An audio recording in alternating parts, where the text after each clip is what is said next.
বন্ধুরা, সহজ পদ্ধতিতে একটি দৃশ্য আঁকবো। দৃশ্যটি প্রথমে আমি গড়টি এঁকে নিলাম। তো আপনারা এভাবেই আঁকবেন।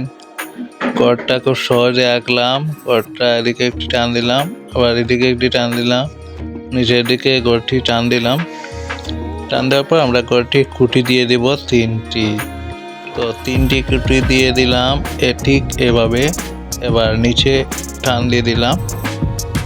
নিচে আমরা 2টি টান দেব সোজা করে। তো আমরা 2টি টান দিয়ে নিলাম। এখন আমরা বন্ধুরা গড়টির দরজা দিলাম। ঠিক এভাবে দরজা দিবেন, পাশে একটি জানলা দিবেন, সুন্দর করে জানলাটি দিয়ে দিলাম। তো বন্ধুরা, আমরা এখন ওই পাশে একটি গাছ এঁকে নেব।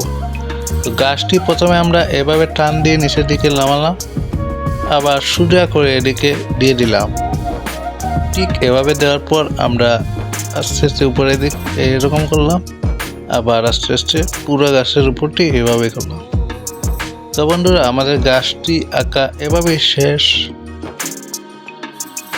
এখন আমরা বন্ধুরা পাশে একটি নারকেল গাছ দেব। তো নারকেল গাছটা আমরা সহজে দিতেছি, নিচে গাছ দিয়ে দিয়েছি। তো গাছগুলো এভাবে দিলাম। এখন গাছের পাতাটি আমরা ঠিক এভাবে দিব। তো গাছের পাতাটি আমরা প্রথমে এভাবে করার পর আস্তে আস্তে টান দিব হালকাভাবে। ঠিক এভাবে টান দেবেন। টান দেওয়ার পর আমাদের নারকেল গাছটা কমপ্লিট হয়ে যাবে।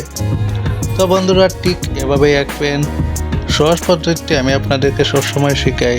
আপনারা সবসময় আমার সাথে থাকবেন, আর আপনারা ভিডিওটি শেয়ার করবেন আপনার বন্ধুবান্ধব সবাইকে, যাতে শিখতে পারে, আঁকতে পারে, তাদেরকে শেয়ার করবেন। তো আমরা গাছের নিচে গাছ দিলাম এভাবে। গাছগুলো ঠিক এভাবে দিলাম।